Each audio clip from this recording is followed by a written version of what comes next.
Salut l'équipe, vous êtes certainement en pleine vacances estivales, mais vous le savez, chez First Team, il n'y a jamais vraiment de vacances puisque la NBA en ce moment s'est déplacée du côté de Las Vegas pour la traditionnelle Summer League. Donc on va faire une petite vidéo, une longue même vidéo pour revenir sur ce début de Summer League où il y a beaucoup de choses à dire avec beaucoup de Français et surtout avec un Thomas Dufort. Déjà, hilar. Oui, tout à fait. Que se passe-t-il, Thomas Dufort? Rien, je suis ravi. Une position incroyable. Tout va bien, non, je suis ravi. Tu reviens de la Réunion, on est de bonne humeur. J'ai une équipe en régie extraordinaire. Voilà, je suis content de me retrouver en plateau, ça faisait un peu longtemps, un peu trop longtemps. J'en profite à tous les fans de basket de la Réunion, il y a tous les habitants d'ailleurs de la Réunion, il y a tous les gens qui ont organisé le Run Ball, notamment Johan. Je vous embrasse et je vous remercie pour l'accueil qu'on a eu là-bas. C'était une belle fête du basket et on salue toujours les gens qui veulent faire en sorte que le basket grandisse là où ils habitent. Donc bravo à eux et au Run Ball. Bravo aussi à Rivers qui sort son MOOC numéro 10, cette fois-ci après Los Angeles, après New York, après Chicago.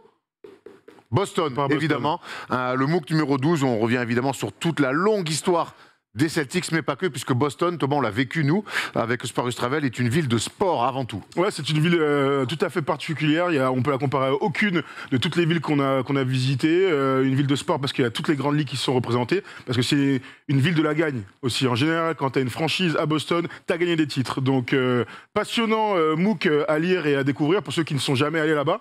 Peut-être pour ceux qui veulent découvrir la ville prochainement, ou pour ceux qui veulent découvrir certaines choses, redécouvrir certaines choses s'ils sont déjà allés. Le MOOC numéro 12 sur Boston, vous allez sur le site Rivers, basketsession.com et vous avez tous les liens pour commander.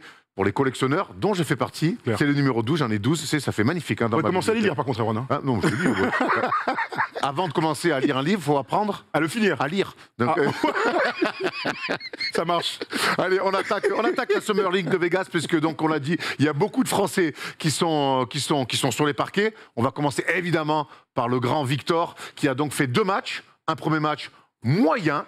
Ouais, même si certains préfèrent, dans le meilleur des cas, on peut dire moyen, certains étaient prêts déjà à le mettre sur l'échafaud. Et puis un deuxième match où là, pour le coup, il a régalé avec un petit volume de tir. On va revenir dessus, mais surtout une ligne de stats incroyable. Première impression, notamment générale sur Victor et ses 2 premières sorties avec des Spurs. Le phénomène continue. La hype autour de Victor est dingue. On a vu le prix des places qui ont explosé à partir du moment où on a su qu'il allait jouer. On rappelle que les Spurs ont joué quelques matchs quelques jours avant. C'était à Sacramento, je crois, et il n'y a pas participé. Fallait juste que Victor s'adapte à beaucoup de choses. Déjà à la fatigue, il est crevé, ça fait là c'est un marathon de plusieurs semaines, mois. Il s'est entraîné que 2 fois avant le premier match. C'était normal. C'est normal de pas avoir de rythme quand t'as pas joué au basket pendant plusieurs semaines, surtout quand c'est des grands garçons comme ça. Donc moi j'étais pas très inquiet après le premier match. J'étais très surpris par les réactions en revanche. Mais il a rassuré tout le monde hier soir avec ce match-là où en fait il a fait tout ce qu'il fait très bien depuis 1 an. Voilà. C'est ça et c'est Victor. Il y a eu un match moyennasse avec un pourcentage, c'est ça qui fait vilain. Il a tout raté, un pourcentage très mauvais et en plus un highlight où il prend un énorme dunk dans la gueule. Mais quelque part, c'était un début de rencontre, un début de ligue. Et derrière, la réaction. Et ça, chez les grands champions, on sait que tout le monde rate des matchs.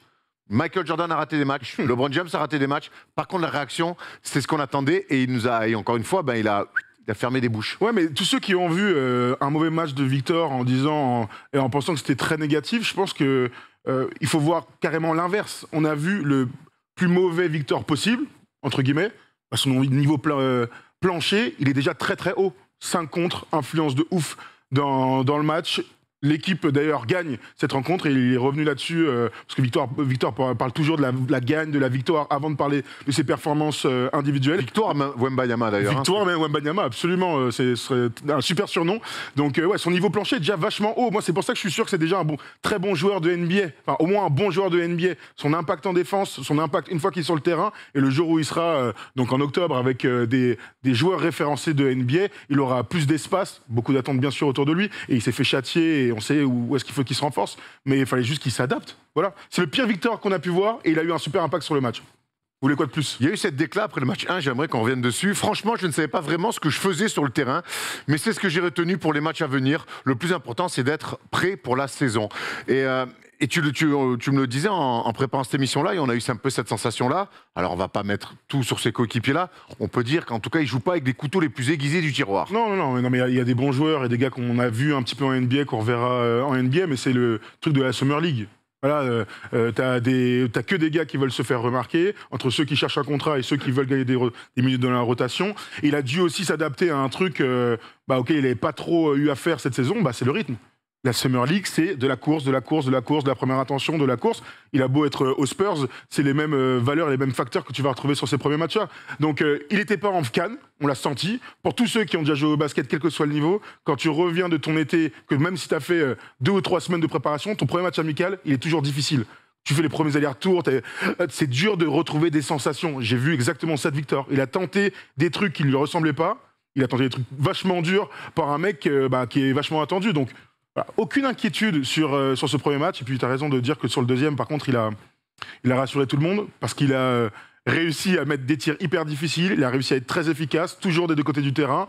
Et il a réussi aussi à porter son équipe. Donc, voilà, bon, Victor, après, on ne les couvre pas maintenant, est un joueur incroyable. Il n'avait pas vraiment besoin de rassurer. On va revenir un petit peu là-dessus. Moi, ce que j'ai trouvé perturbant sur le match 1, et ça explique un petit peu aussi, parce que quand on voit 2-13 au niveau du tir, il y a aussi la sélection de tir qui était très moyenne. J'ai trouvé que le spacing, et on voit l'école Spurs, le spacing autour de Victor était dramatique sur le match 1, on les a vus beaucoup se marcher dessus. Dès le match 2, il y a eu quand même des ajustements, on lui a laissé un petit peu plus d'espace, et du coup, il a pu avoir un petit... En plus d'avoir pris le rythme, on trouvait que vraiment sur le match 1, ce qu'ils ont proposé les Spurs, collectivement, c'était dramatique.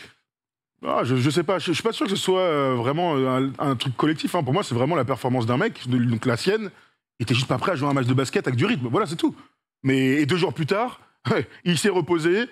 Il a réussi à se reconcentrer, à être focus malgré tout ce qui se passe autour, et on va en parler aussi. Il a juste réussi à faire un match dans son propre rythme. Victor, là où il est trop fort, c'est quand il est dans son rythme. Quand le gars est plus grand, bon, ça arrive rarement, mais en tout cas, quand c'est un profil grand, il est plus rapide. Quand c'est un profil plus petit et plus véloce, il est plus grand.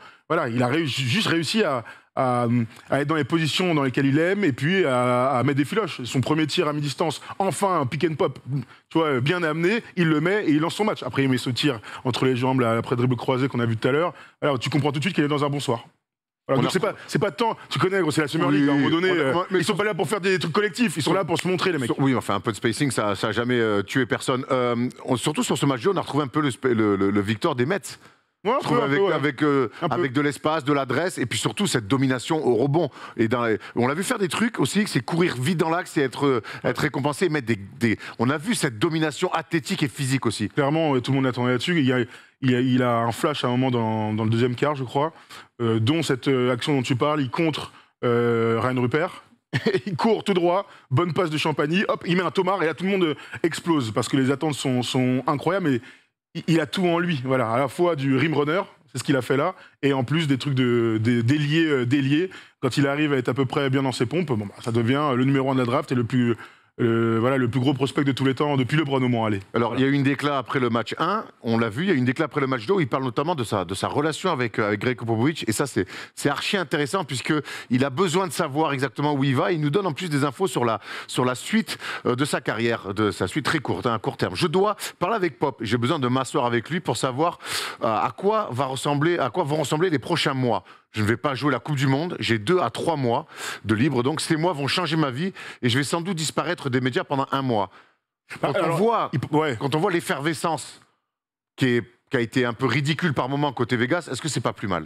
Ouais, là, il répond à 2 trucs. Déjà, Pop a été prolongé 5 ans. Ça, c'était l'information de cette semaine, première chose. Là, on lui posait la question de est-ce qu'il allait rejouer un match de Summer League. Au moment où on tourne, a priori, il devait prendre des vacances. Il doit discuter justement avec Pop pour savoir ce que veut la franchise. Parce qu'un 3e match dans cette équipe, pourquoi pas, ça ne changera pas grand-chose à sa hype.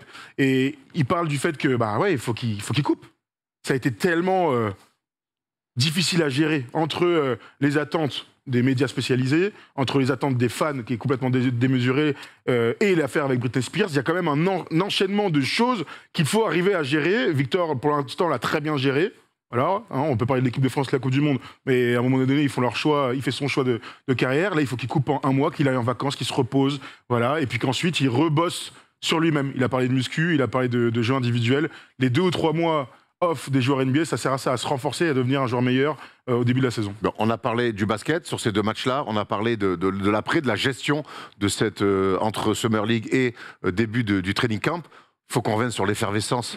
Victor Wembanyama, que ça soit sur place aux États-Unis avec l'affaire Britney Spears. Oui, on fait vraiment une émission de basket. On parle d'un Français qui a eu une engambi, comme on dit à Marseille, avec Britney Spears. Bon, il est pour rien, lui. Hein. Ouais, lui, il est pour rien. De la folie des réseaux sociaux qui, après un match moyennasse, se sont complètement enflammés. On a vu même des prises de parole en télé pour dire que c'était un échec total. On parlait de bust, hein, déjà. Il y a des mecs qui ont parlé de bust. Alors, calmez-vous. Alors, selon certains, c'est la faute des médias. Thomas, donne-moi ton avis là-dessus sur en 2 jours, hein, parce qu'une fois qu'il a mis 27, on est retombé un petit peu sur le calme, et tant mieux. Mais la folie, ça veut dire qu'en fait, on va vivre ça pendant 82 matchs la saison prochaine. Ouais, je crois que ça va être c'est le quotidien de Victor. Voilà, il est sous les feux des projecteurs. C'est totalement démesuré, on peut le dire. Un bon match, tu vas être le meilleur joueur de tous les temps dès l'année prochaine. Un mauvais match, t'es considéré par certains comme un futur bust, ça n'a plus aucun sens. Donc je crois que c'est aussi à tous les observateurs, à tous ceux qui aiment le basket, qui regardent du basket depuis plusieurs années, de tempérer les gars. Vous avez vu un match, je te le dis honnêtement, j'ai croisé au moins, sur 2 jours, là, au moins 10 personnes qui m'ont dit il a vraiment fait un mauvais match. Hein. Dans la rue, on m'a dit ça au travail, on m'a dit ça, j'étais dans le Pays Basque, on en a parlé. Oh, il a vraiment fait un mauvais premier match. Je fais, mais les gars, ouais. Et alors ?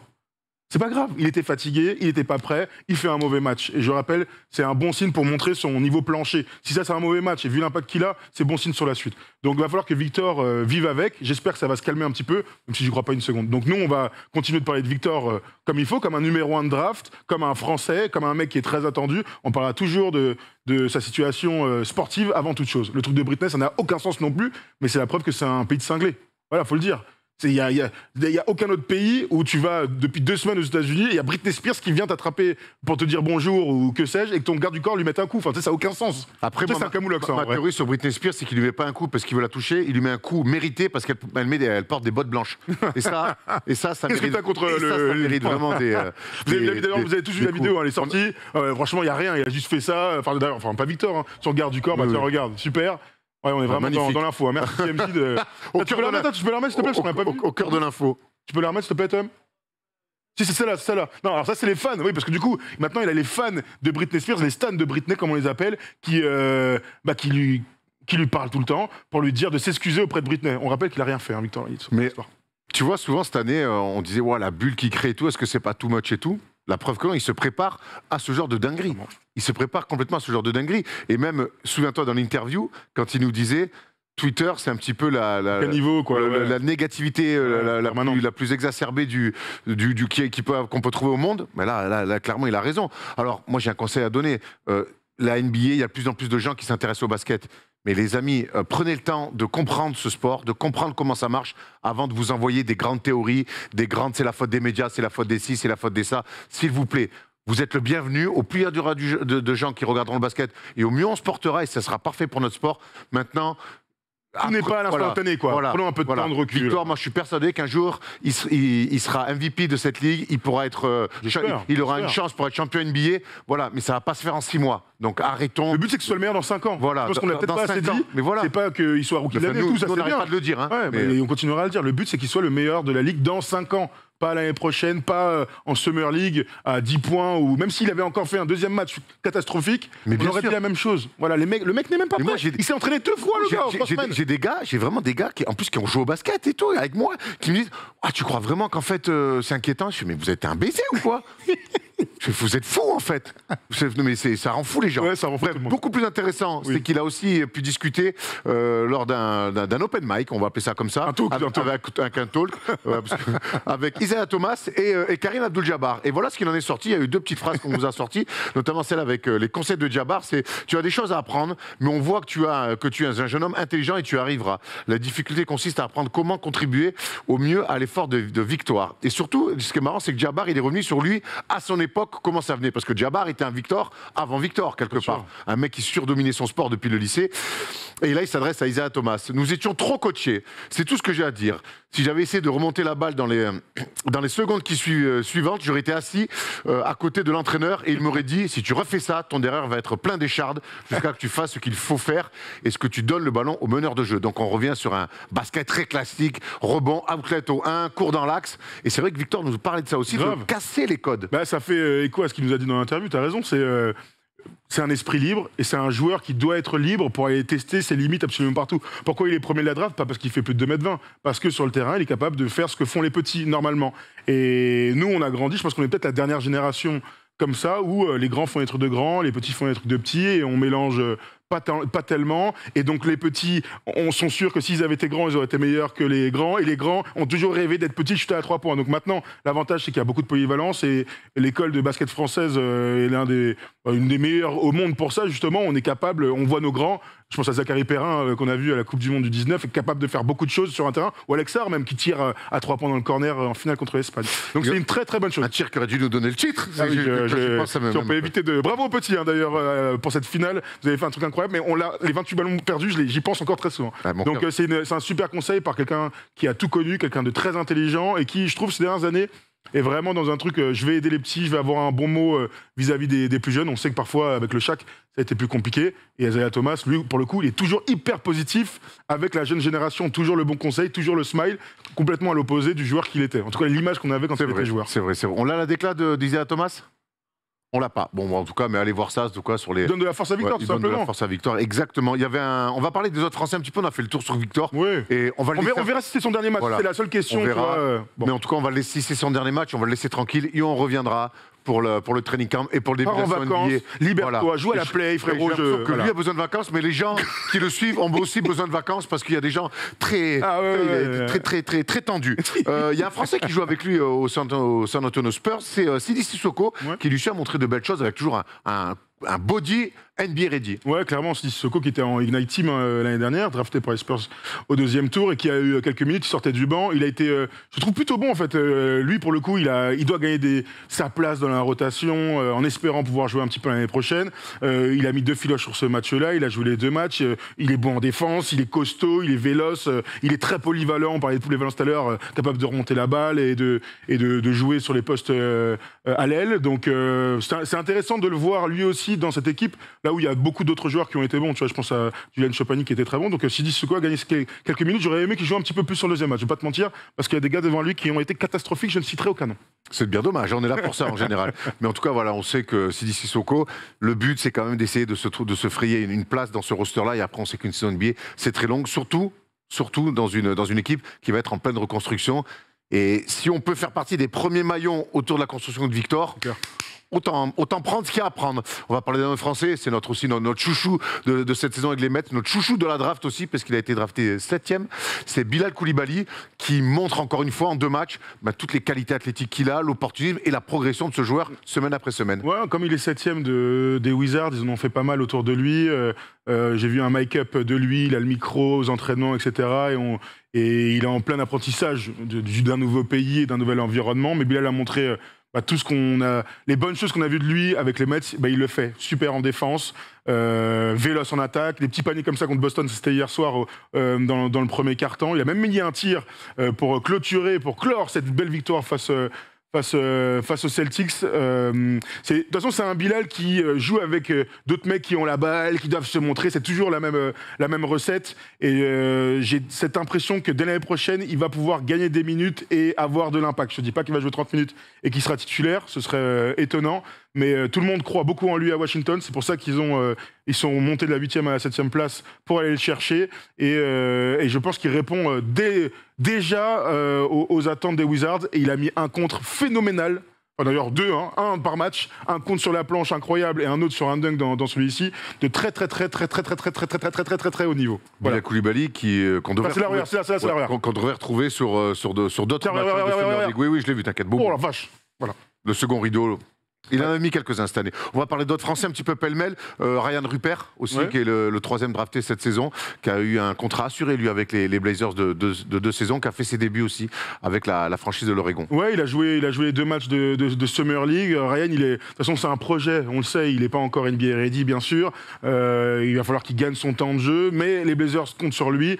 Il est impressionnant défensivement, des longs bras, une vraie intelligence. Maintenant, il y a toujours ce truc de est-ce qu'il va pouvoir répondre à l'intensité de la NBA dans les prochaines années. Voilà, c'est la question qu'on peut se poser même pendant cette Summer League. Le premier match était plus difficile de regarder nos deux Frenchies là. D'ailleurs, sur les commentaires, ils n'ont même pas fait attention. Ils parlent de Sissoko qui était lui aussi français, mais ils n'ont pas dit qu'il y avait un entre-deux entre deux French guys. Mais bon, ça c'est leur problème. Donc voilà, il fait un deuxième match bien meilleur et quand son équipe allait bien, il était sur le terrain. Donc voilà, Ryan doit s'installer bien sûr dans une future rotation. Il fera sûrement l'aller-retour avec la G-League. On a fait à peu près le tour des Français. On pense évidemment à Malcolm Casalon, on pense aussi à Ousmane Kamagaté, à Ousmane Dieng, qui sont là aussi. Mais on va rester sur les Blazers puisque je veux que tu me parles de l'impression que t'as faite Scoot Anderson. Moi, il m'a régalé. Il s'est blessé à l'épaule malheureusement, mais le peu qu'on a vu, mal tempo, comme on dit dans la rédac First Team. C'est clair, dans la rédac First Team, incroyable. Vu qu'elle est sur le vieux port, du coup, la rédac. Mais Mal tempo, ça n'a rien à voir avec Marseille. Ah, c'est quoi alors? C'est un truc du Sud-Ouest, c'est Paco qui disait ça, les mal tempo. Ah, donc rien à voir. C'est un truc plutôt de faire chez tes beaux-parents. D'accord, très bien. Eh ben, écoute, Scoot Anderson, il joue que 3 quarts temps et avec les Blazers. C'est trop fort. Voilà, faut dire la vérité. On parle d'NBA Ready. Oh, c'est un joueur extraordinaire. Il peut être champion l'année prochaine. Je ne sais pas s'il sera champion l'année prochaine, mais regardez les actions, il joue comme un adulte. Sa vitesse d'exécution, son physique, il a déjà des go-to-move qu'on retrouvera dès l'année prochaine, il a son petit tir à mi-distance, en plus de toute sa gamme de lay-up hyper athlétique, comme celui-ci par exemple. Alors il s'est fait mal à l'épaule. Il n'a pas joué le deuxième match contre les Spurs, c'est dommage. Mais voilà, ça c'est les stars. Je suis presque sûr que ce sera une star. Et donc j'ai d'autant plus envie que les Blazers lui laissent totalement carte blanche l'année prochaine en laissant partir Damian Lillard. Voilà, c'est ça en fait que ça inspire, comme d'hab. Quand je vois ça, je me dis que cette année, la course Rookie of the Year va être... ça fait longtemps qu'on n'aura pas vu une course aussi disputée. Victor évidemment, Chet Holmgren, Scoot Anderson, c'est ces trois-là. C'est les premiers auxquels on pense, ouais. On peut rajouter Brandon Miller aussi, tiens, ça nous permet de parler un petit peu de lui. Ouais. On l'a vu faire des bonnes choses, des moins bonnes choses. On l'a surtout vu faire beaucoup de fautes. Ouais, il a les 2 premiers matchs. Alors, il a joué 3 matchs. Les 2 premiers, on rappelle qu'en Summer League, il n'y a pas de limite de fautes. On peut sortir à 15 fautes. Tout à fait, oui, tout à fait. Ce qui aurait changé ma carrière, personnellement. T'imagines, t'es le seul mec sur le terrain. C'est comme au volley, tu désignes un queumé, il peut te faire 12 fautes. Putain, il y aura des numéros 15 sur le terrain, je te le dis. Non, mais lui aussi, il faut qu'il s'adapte, quoi. C'est dur pour ces jeunes joueurs. Il y a beaucoup je pense, beaucoup de stress, beaucoup d'appréhension. Je suis pas sûr qu'il soit très prêt physiquement parce que quand tu rates autant de tirs alors que tu es un vrai bon scoreur qu'on a pu voir en NCAA et que tu es aussi dépassé en défense, parce que faire beaucoup de fautes, ça veut dire que tu es dépassé en défense. Ah oui. Voilà, ni plus ni moins. C'est que ça va trop vite. C'est que dans un premier temps, ça va trop vite. Je lui souhaite juste, voilà, je fais pas de conclusion hâtive, mais j'espère juste qu'on dira pas dans 10 ans en deuxième, les Hornets ont drafté Brandon Miller alors qu'il y avait Scoot Anderson. C'est le seul souhait qu'on puisse souhaiter à ce mec qui a du talent et qu'on pourra vraiment découvrir l'année prochaine, à partir du training camp avec les Hornets. Il y en a un qui a du talent qu'on a découvert déjà la saison dernière, parce qu'il a déjà une année pleine en NBA. C'est Jabari Smith, qui, lui, pour le coup, fait un chantier monumental, 2 fois plus de 30 pions, un buzzer exceptionnel pour offrir la victoire lors du match 1 face à Portland. 33 et 38, 7 rebonds à chaque fois, des passes, des pourcentages de très haut niveau. C'est de bon augure pour les Rockets. C'est clair, les Rockets, vous le savez, avec Udoka, avec Van Vliet, avec Dylan Brooks qui est d'ailleurs à Vegas pour voir comment ça se passe pour les jeunes, et avec donc l'année 2 de Jabari Smith qui fait pas une très bonne année rookie, honnêtement, qui était pas tellement mis au centre de ce projet-là, plutôt basé sur les bases arrières et avec Sengun à l'intérieur. Alors, on revoit ce tir qui est honnêtement incroyable. Il fait une première mi-temps sur le premier match un peu tranquille et puis il pète complètement les scores. Il met 20 points dans le 3e quart et il se chauffe complet et il confirme sur le 2e match. Ce qui est fou avec Jabari Smith, honnêtement, c'est qu'il a des flashs, et j'ose la comparaison, de KD. Sauf qu'il paraît plus grand. Il est beaucoup sur les extérieurs. Mais il met des filoches. Alors là, il était face à James Wiseman, qui est à Détroit, maintenant, vous le savez. Très bien, c'est bien, on est rassuré en tout cas par James Wiseman. Il fait quelques stats, vrai, compliqué. Tiens, regarde, c'est lui qui défend sur lui, ici ou là. Jabari Smith, en fait, physiquement, m'a impressionné, je vais le dire comme ça. Il s'est déjà renforcé. Je vois déjà un joueur un petit peu différent par rapport à la saison de l'année dernière, la première son année de rookie. Et ça donne, quand t'es un mec qui domine autant, plus de 30 points, clutch, du 1 contre 1, des choses sur lesquelles tu pourras te baser l'année prochaine en NBA, ben c'est un peu rassurant. Voilà. On parlait juste de Wiseman, c'était évidemment une blague, c'est compliqué ce que fait Wiseman. Bon, il fait des stats après, mais bon, c'est un numéro de draft, il est encore, c'est son année 3, je pense. Bon, il est encore en Summer League. Bon, bah, oui, exactement. C'est un ancien numéro de draft. Pas pour autant que c'est un mauvais joueur. Ça fait 3 ans, il est encore en Summer League, mais en fait, À quand le déclic? C'est quand même... J'espère cette année. Une année complète dans une nouvelle franchise. On va pas revenir sur ce qu'on a dit sur les Warriors et tout. Je le laisse faire son été, faire un training camp et voir ce qui se passe avec les Pistons l'année prochaine. On lui souhaite évidemment le meilleur et ça serait d'ailleurs très bon signe pour les... Ça serait d'ailleurs très bon signe pour les Pistons, que Wiseman devienne le joueur qu'il doit être. Mais on est encore un petit peu déçu dans l'attitude. Moi, c'est vraiment ça, ce truc-là de je vis sur mon talent, certes, mais il n'y a pas de... Tu parlais d'évolution, c'est Jabari Smith, on a envie de voir un petit peu une évolution physique, une évolution d'attitude. Mais ça, c'est un débat qu'on pourra avoir souvent sur les jeunes, notamment qui, dans cette attitude un petit peu on attend. Tu vois, ça, c'est un petit peu un problème. On a fait le tour. Est-ce que tu veux rajouter quelque chose? Est-ce qu'il y a un joueur dont tu veux parler plus qu'un autre? Bah, on a un peu discuté en amont, là, comme ça, comme ça, je vois pas. Comme ça, je vois pas, très honnêtement. On va clôturer avec... le MOOC numéro 12 que vous pouvez commander sur basketsession.com. Vous allez le commander, il est magnifique, encore une fois. C'est plus que des livres, c'est chaque fois des pièces à garder pour en faire une magnifique collection. Nous, on va se retrouver, Thomas, avec un quiz dans pas longtemps. C'est Tom Servino qui sera à ta place et on va se tirer la bourre. Dans pas longtemps cet été, je pense qu'on le mettra. Parce qu'on va remettre des trucs en août, parce qu'on est à poil sinon. Et je vais pas spoiler, c'est moi qui vais gagner. Allez, vas-y. On l'avait pas fait encore. On l'a pas encore fait le quiz, évidemment. Et il y aura aussi en août 3 parties d'une longue interview avec Michael Pietrus qui reviendra de son arrivée à Pau, les abîmes en Guadeloupe jusqu'à Pau, jusqu'au final NBA avec, face à Kobe Bryant, jusqu'à sa fin de carrière, qui n'a pas été celle qu'il aurait voulu, mais qu'il a accepté. Qu'il a digéré. Qu'il a digéré, exactement. Ça lui ressemble bien à Mike d'avoir digéré. Il a un regard très intéressant. D'ailleurs, c'est une interview, on en a fait beaucoup maintenant, très longue et tout ça. Et Mike, il a des avis différents des autres. On peut le dire, c'est un être un peu différent des joueurs NBA habituels. Et il a un message à faire passer aussi aux plus jeunes. Ça, c'est une partie que j'ai beaucoup aimé. Très intéressant. Merci Thomas. Merci à toi, beau t-shirt d'ailleurs. Bravo aux copains. Madoun, que 54, toujours. Pensez aux copains. Merci, on vous embrasse. Ça a été encore une très belle édition. Merci à Paul en régie, merci à Jérémy, merci à Tom. Et merci à Christophe Roche. Et à JB, toujours et à JB. Le sang de la famille. JB qui est sur une fin de contrat avec nous, malheureusement. Ouais, c'est son départ. JB. Il est free agent. C'est pas pareil. C'est une fin de contrat. Il a refusé la prolongation. Voilà. Donc maintenant, il sera free agent. Voilà. Comme Kylian Mbappé. Voilà. C'est un peu le Kylian Mbappé du montage. Mais il fout moins la merde que Kylian Mbappé. Ça reste à prouver, ça. On va en reparler entre nous. Allez, la bise les copains. On se retrouve très vite sur la chaîne First Team pour de nouvelles vidéos. Ciao, ciao.